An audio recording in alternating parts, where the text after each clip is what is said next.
Hello दोस्तों, welcome to the buzz the brave manga. आज हम ग्लोबल फ्रीज का नया चैप्टर कंटिन्यू कर रहे हैं जो मैंने आपके लिए इंग्लिश में रिवराइट किया है। पूरा विजुअल्स और एडिट्स मैंने खुद बनाया है ताकि एक्सपीरियंस स्मूथ रहे। ओरिजिनल मांगा को ऑफिशियल सोर्स से सपोर्ट जरूर करें। चलिए स्टार्ट करते हैं आज का chapter. Chapter 2557 mediation 1। Feathered serpent clan का प्रतिनिधि तगवा चापलूसी करी फेवर करने के लिए जल्दी से दौड़कर पास आया। तो आप ड्रैगन क्लैन के शक्तिशाली सदस्य हैं। आप दोनों अभी क्यों पहुंच रहे हैं? हेलो ने टायचुन की ओर एक नजर डाली और ठंडे लहजे में पूछा, क्या मुझे जल्दी पहुंचने की आदत है? हाँ हाँ हाँ। तगवा ने अपना ठंडा पसीना पोंछा और वहां से चला गया। बाई लोंगजी ने सभी की ओर बेरुखी से देखा और शांति से कहा, युग ढह रहा है। Era is collapsing. 7 deadly since की सील ढीली हो रही है और ड्रकर क्लैन की आभा ऑरा फिर से सक्रिय हो रही है। अगर आप इस दौर में जीवित रहना चाहते हैं तो एक दूसरे पर हमला करना बंद करें। इन शब्दों ने वहां मौजूद कई जातियों को चौंका दिया।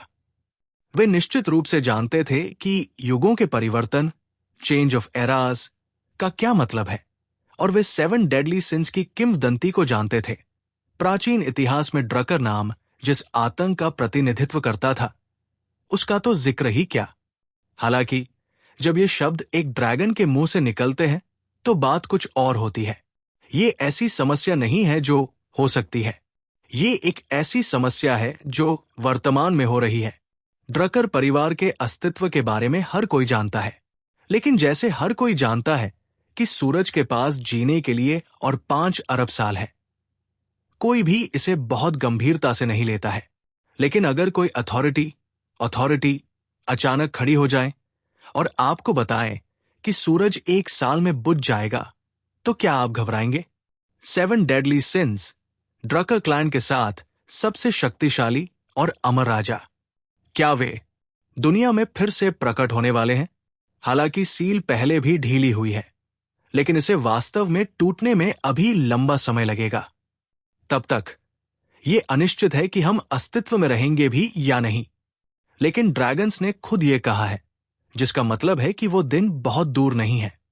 भयानक, बिल्कुल खौफनाक।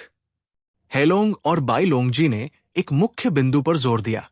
7 डेडली सिंस पर सील ढीली हो रही है, ड्रकर की आभा पुनर्जीवित हो रही है और वास्तविक अंत बस आने ही वाला है।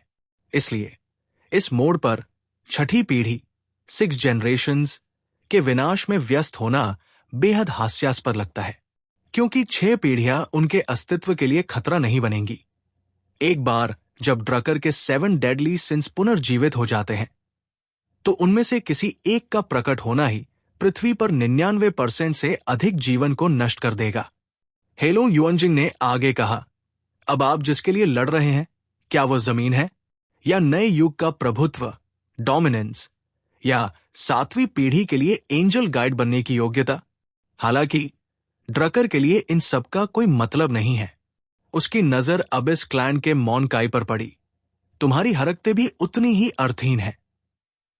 शब्दों में स्पष्ट रूप से गुस्सा नहीं था, लेकिन उनके द्वारा छोड़ी गई दमनकारी आभा, ऑप्रेसिव ऑरा निर्विवाद थी। अबिस क्लैन के मॉनकाई की आंखें थोड़ी गहरी हो गई। अंततः पहली बार अपनी उपस्थिति के संबंध में असंतोष का संकेत दिया। उसका अर्धठोस, सेमी सॉलिड शरीर थोड़ा लहराया, जैसे गहरे समुद्र की सतह पर फैलती हुई एक लहर। उसने शांति से जवाब दिया, अबिस क्लैन इस लहजे में दिए गए आदेशों को स्वीकार नहीं करते हैं। उसने अपनी आवाज नहीं उठाई और उसके चेहरे पर उकसावे वाला कोई भाव भी नहीं था। वो बस एक तथ्यात्मक इनकार, फैक्चुअल रिफ्यूजल कर रहा था। हम आपकी ड्रैगन जाति के अधीनस्थ, सबॉर्डिनेट्स नहीं हैं। हम वास्तव में सिर्फ इसलिए नहीं रुकेंगे क्योंकि आप रुकने के लिए कहते हैं। खासकर छठी पीढ़ी के इंसान के लिए तो बिल्कुल नहीं। जब उसने आखिरी शब्द कहे तो उसकी नजर अंततः झंग यी पर पड़ी। अगर वो स्वॉर्ड नाइट के अवशेषों, रिमेन्स पर एकाधिकार, मोनोपोलिस करना चाहता है तो हमें हस्तक्षेप करने का अधिकार है। यदि आप 6 पीढ़ियों का पक्ष लेना चुनते हैं, तो हमारे लिए यह रुख, स्टांस का मामला है। भीड़ में कई आंखें टिमटिमाई। ये सही था, उसने अपनी बात स्पष्ट कर दी। यदि ड्रैगन क्लैन इस समय खुले तौर पर झंगी का पक्ष लेता है, तो ये उनके रुख की घोषणा होगी। इससे कई प्राचीन जातियां अपने दृष्टिकोण पर फिर से विचार करेंगी कि क्या ड्रैगन जाति अभी भी साथ जोड़ने लायक है, या उन्हें इससे सावधान रहना चाहिए। हवा में तनाव बहुत गहरा और तीखा हो गया। बाई लोंगजी युएनमो की नजर आखिरकार मेंग क्यूआई पर पड़ी। उस नजर में कोई जानलेवा मंशा, मर्डरस इंटेंट नहीं थी, लेकिन जिस पल उसने उसे घूरा, ऐसा लगा मानो समय भी सिमट, कंप्रेस्ड गया हो और रोशनी कांपने लगी हो। उसने शांति से कहा, मैंने कभी नहीं सोचा था कि तथाकथित 6 पीढ़ियां तुमसे नीच थी। मेरी नजरों में तुम भी एक चींटी, एंट ही हो। चींटी शब्द इतनी शांति से कहा गया था जो ठंडी विनम्रता, कोल्ड पोलाइटनेस के करीब थी। गुस्से का कोई विस्फोट नहीं था, कोई दहाड़ नहीं थी। वो बस पदानुक्रम, हायरार्की बता रहा था। कई जातियों के हाव भाव पूरी तरह बदल गए। अब इस क्लैन की पुतलियां आखिरकार सिकुड़ गई, और उस पल उसके शरीर में अचानक और हिंसक उतार चढ़ाव, फ्लक्चुएशन महसूस हुआ। अब इस क्लैन अविश्वसनीय रूप से शक्तिशाली है। पहले कभी किसी ने उनसे इस तरह बात करने की हिम्मत नहीं की थी। हालांकि ड्रैगन जाति ने पिछले युग में दुनिया पर राज किया था, लेकिन अब इस रेस भी अरबों साल पहले अधिपति, ओवरलॉर्ड थी। वे करोड़ों वर्षों से प्रकट नहीं हुए हैं, पृथ्वी की दरारों या अंतरिक्ष में छिपे हुए हैं। कौन किससे अधिक महान है? वो अपनी ताकत दिखाकर जवाबी कार्रवाई करना चाहता था, लेकिन उसे वास्तव में पलटवार करने का मौका नहीं मिला। बाई लोंगजी ने पहले ही अपना हाथ उठा लिया था। उसने बस अपना हाथ उठाया, बिना किसी बढ़ा चढ़ा कर किए गए हाव भाव के, बिना किसी बड़े क्षेत्र में ऊर्जा छोड़े, बिना किसी धरती हिला देने वाली दहाड़ के, और वहां ऊर्जा की कोई लहर भी नहीं थी। उसने बस अपनी उंगलियां चटकाई और धीरे से हवा को ऊपर की ओर खींचा, जैसे कोई इंसान लापरवाही से हवा के एक झोंके को हटा रहा हो। दुनिया की संरचना को जबरदस्ती मरोड़ दिया गया था। यह कहना कोई अतिशयोक्ति नहीं है कि खुद अंतरिक्ष, स्पेस को ही कैद कर लिया गया था। युगों युगों तक सब कुछ शून्य, एम्प्टीनेस है। अगले ही पल अब इस क्लैन का मोनकाई मानो किसी अदृश्य हुक से फंस गया हो, और उसे उसके मूल स्थान से दर्जनों मीटर दूर खींच लिया गया। इस यात्रा के दौरान कोई विस्थापन प्रक्रिया, डिस्प्लेसमेंट प्रोसेस नहीं हुई। वो तुरंत निर्धारित स्थान पर पहुंच गया। ये अंतरिक्ष है जो बदल रहा है। झंगी इस नजारे को बहुत अच्छी तरह से पहचानता था। जब वो कुछ साल पहले पहली बार बाई लोंगजी से मिला था, तब उसे भी ऐसा ही महसूस हुआ था। वो अंतरिक्ष को मोड़ और सिकोड़ सकता है, दूर के लोगों को सीधे अपने सामने खींच सकता है, जिससे उनके पास छिपने की कोई जगह नहीं बचती। मोनकाई को एक खिलौने की तरह बाई लोंगजी के पास खींच लिया गया। पहली बार उसकी आंखों में खौफ, टेरर दिखाई दिया, क्योंकि उसने पाया कि उसके पास बाई लोंगजी की पकड़ का विरोध करने की कोई क्षमता नहीं थी। बाई लोंगजी का हाथ उसकी गर्दन के चारों ओर था, बस उसे अपनी जगह पर थाम लिया। वो टूटा नहीं था, कोई सिर पर वार नहीं हुआ, उन्होंने उसे फाड़ा नहीं, और न ही मोनकाई को मौके पर ही मारा। लेकिन वहां मौजूद सभी नाइट लेवल पावर हाउसेस देख सकते थे कि यह कोई साधारण पकड़ नहीं थी, वो कुछ और भी भयानक था। बाई लोंगजी सबको कुछ बता रहा है, तुम संघर्ष कर सकते हो, लेकिन अगर मैं तुम्हें मारना चाहता हूं तो इसमें बस एक सोच का समय लगेगा। ये क्या है? ये एक अधिकार, परमिशन की आवश्यकता है। ये मैंने तुम्हें हरा दिया से भी बदतर है। इसका मतलब है कि मैंने तुम्हें बिल्कुल भी गंभीरता से नहीं लिया। तुम्हारी जिंदगी मेरी नजरों में धूल के बराबर तुच्छ है। उसी समय एलियन जातियों के सभी प्रतिनिधि सदमे में देख रहे थे। कुछ जातियों के प्रतिनिधियों ने तो मौके पर ही अपना सिर झुका लिया और उन दो ड्रैगन्स को सीधे देखने की हिम्मत नहीं की। सेलेस्टियल क्लैन की ओर से कॉन्ग थोड़ा काम गया और बुदबुदाया, अभी भी वही स्तर, अभी भी वही स्तर।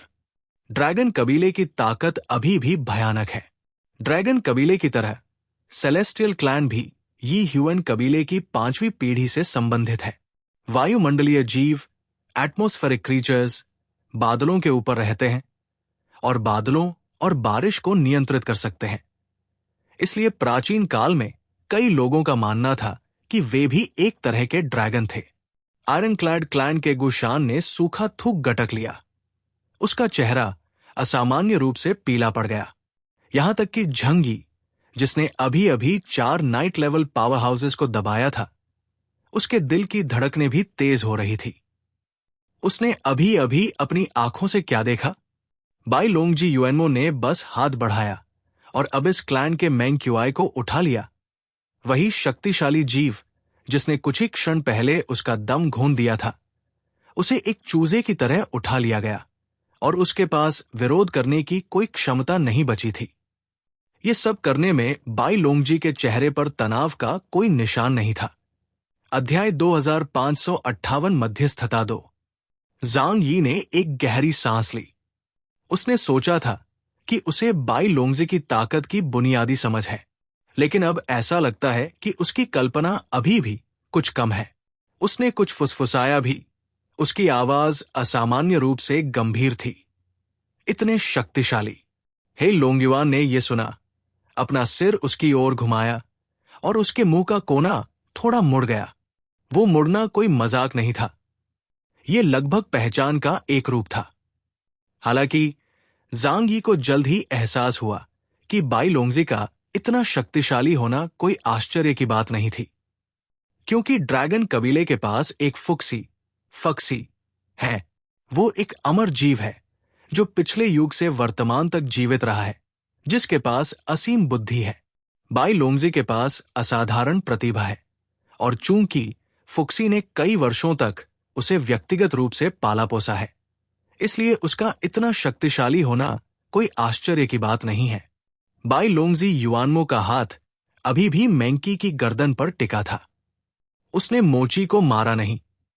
हालांकि मोची का पूरा अलौकिक क्षेत्र दिखाई देने वाली गति से सिकुड़ रहा था।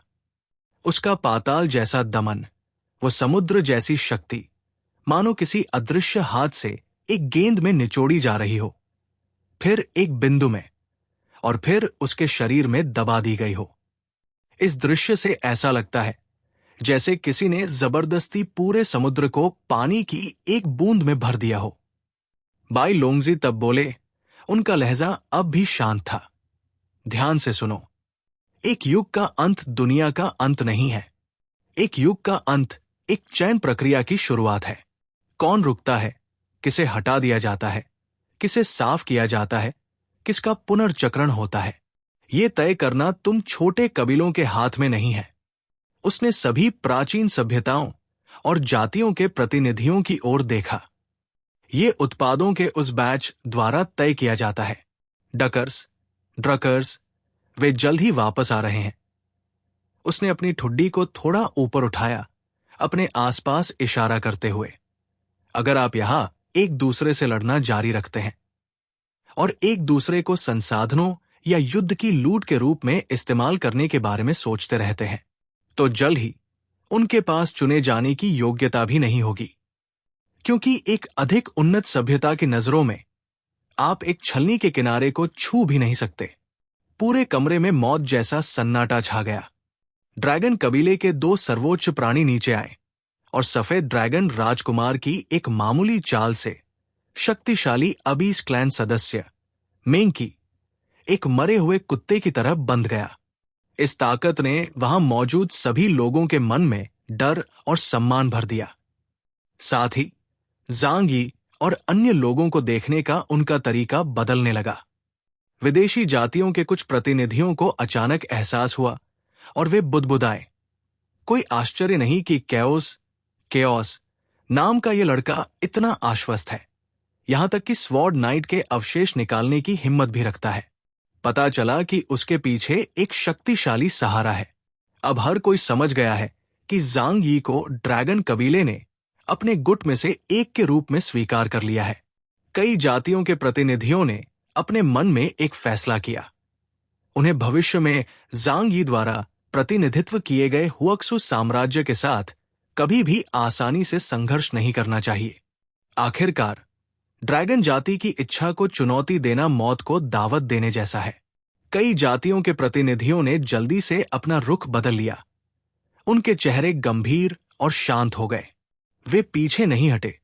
इसके बजाय वे इस बात पर विचार कर रहे हैं कि क्या इस वर्तमान संघर्ष को जारी रखना सार्थक है।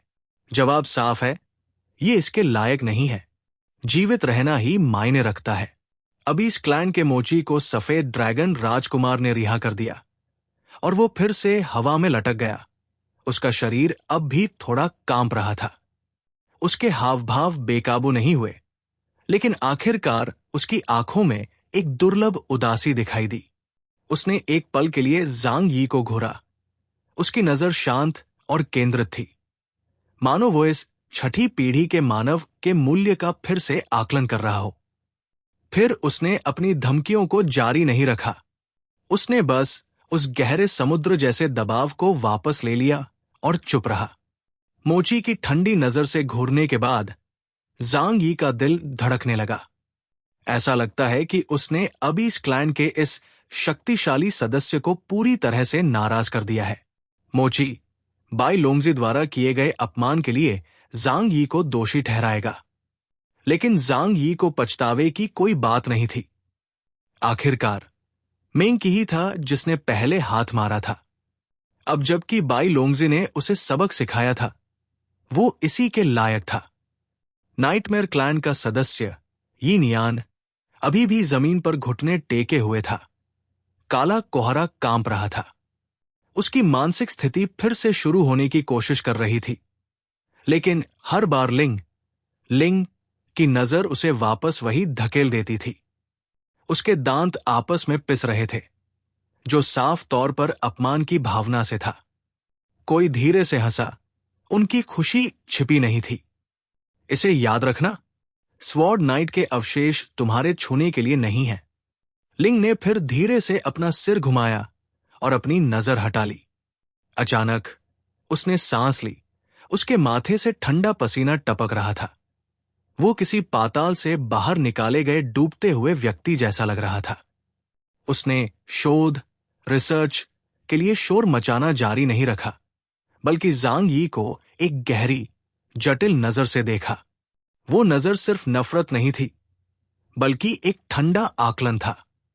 उसकी आंखें कह रही थी, तुम छठी पीढ़ी के मानव, तुमने इतनी बड़ी शक्ति प्राप्त कर ली है, लेकिन ये तुम्हारी नहीं है। ये तुम्हारे लिए आपदा लाएगी। कार्यक्रम स्थल का माहौल पूरी तरह से ड्रैगन्स के दबदबे में था। इस तरह का दमन वास्तव में शक्ति की सीमाओं को फिर से परिभाषित करता है। ड्रैगन्स के दबाव के साथ अगली बैठक में पक्ष जल्दी ही मैत्रीपूर्ण शर्तों पर एक प्रारंभिक सहमति पर पहुंच गए। पहला, हुआक्सू साम्राज्य के क्षेत्र को विभाजित नहीं किया जा सकता, क्योंकि ये ड्रैगन कबीले का क्षेत्र भी है। दूसरा, लिंग को लालच की नजर से नहीं देखा जाना चाहिए। उसका अधिकार ज़ांग यी के पास है। तीसरा, ड्रैगन कबीले ने स्पष्ट रूप से समकालीन राजनीतिक स्थिति में हस्तक्षेप किया है और खुले तौर पर पक्ष लिया है। चौथा, सभी जातियों को अस्थायी रूप से अपने विवादों को अलग रख देना चाहिए। क्षेत्र के बंटवारे पर विस्तार से चर्चा की जा सकती है, लेकिन बड़े पैमाने पर युद्ध से बचना चाहिए।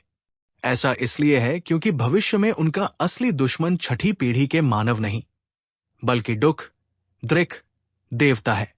हालांकि छठी पीढ़ी के मानव अच्छी तरह जानते थे कि सभी जातियों के उभरने के साथ भविष्य में संघर्ष होना तय है, लेकिन कम से कम छठी पीढ़ी के मानव सभी जातियों द्वारा खत्म किए जाने वाले पहले नहीं होंगे। इसलिए विभिन्न देशों और शक्तियों के प्रतिनिधियों ने आखिरकार राहत की सांस ली। ज़ांग यी वहां खड़ा था, एक गहरी सांस ली और हे लोंगयुआन जिंग और बाई लोंगजी युआनमो की ओर देखा। आप दोनों का धन्यवाद। मैं जांगी और पूरा हुक्सु साम्राज्य ड्रैगन कबीले की दयालुता को कभी नहीं भूलेंगे। उसने ये बात बहुत गंभीरता से कही। बाई लोंगजी ने बस उसे देखा और बेरुखी से जवाब दिया, मुझे धन्यवाद देने की जरूरत नहीं है। एक दिन ये सब वापस चुकाना होगा। जांग यी की मुस्कान थोड़ी लाचार थी। बाई लोंगजी हमेशा की तरह जिद्दी था, लेकिन हमेशा की तरह कोमल दिल का भी। अगर ड्रैगन कबीला कोई आदेश देता है तो मैं अपनी पूरी कोशिश करूंगा। जांग यी को नजरअंदाज किए जाने का बुरा नहीं लगा। आखिरकार दूसरे पक्ष का पलड़ा भारी था। हे लोंगयुआन जिंग ने धीमी आवाज में कहा, जो जमीन की गहराइयों से गूंज जैसा लग रहा था। जांग यी, हुक्सु साम्राज्य अब सभी जातियों की मेज पर बैठने के योग्य है। हालांकि इसे केवल एक निचले स्तर का देश माना जा सकता है, कम से कम इसमें खुद को बचाने की कुछ क्षमता है।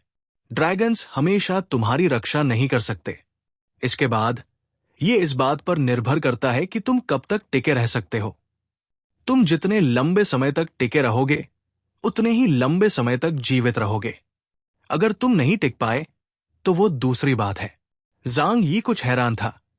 ड्रैगन कबीले ने पहले ही खुले तौर पर हमारे हुक्सु साम्राज्य का समर्थन किया है, तो आपकी इच्छा को चुनौती देने की हिम्मत कौन करेगा? काले ड्रैगन ने उसे एक गहरी नजर से देखा और चेतावनी दी, ड्रैगन जाति अजेय नहीं है। 4 अरब से अधिक वर्षों से अनगिनत प्राचीन सभ्यताएं और जातियां सोई हुई है। कुछ असाधारण रूप से शक्तिशाली जातियां हैं जो ड्रैगन से कम नहीं है, जो इस स्तर की बैठकों में शामिल होना पसंद नहीं करती है और इसलिए सामने नहीं आई है। लेकिन कुछ छोटी जातियों के पीछे उनकी भागीदारी जरूर होगी। वे भी छाया से सब कुछ देख रहे थे। यहां आज का चैप्टर एंड होता है। मुझे उम्मीद है आपको यह पसंद आया होगा। कृपया मेरे गेमिंग चैनल को भी सब्सक्राइब करें। मैं सर्वाइव करने और कंटेंट बनाते रहने की कोशिश कर रहा हूं। आपका सपोर्ट मेरे लिए बहुत मायने रखता है। थैंक्स। दोस्तों, ये था आज का चैप्टर। आपको एपिसोड कैसा लगा कमेंट में ज़रूर बताएं। अगर आप मांगा स्टोरीज एंजॉय करते हैं तो वीडियो को लाइक करें और बस द ब्रेव मांगा को सब्सक्राइब करना मत भूलिए। मिलते हैं नेक्स्ट चैप्टर में। Thank you.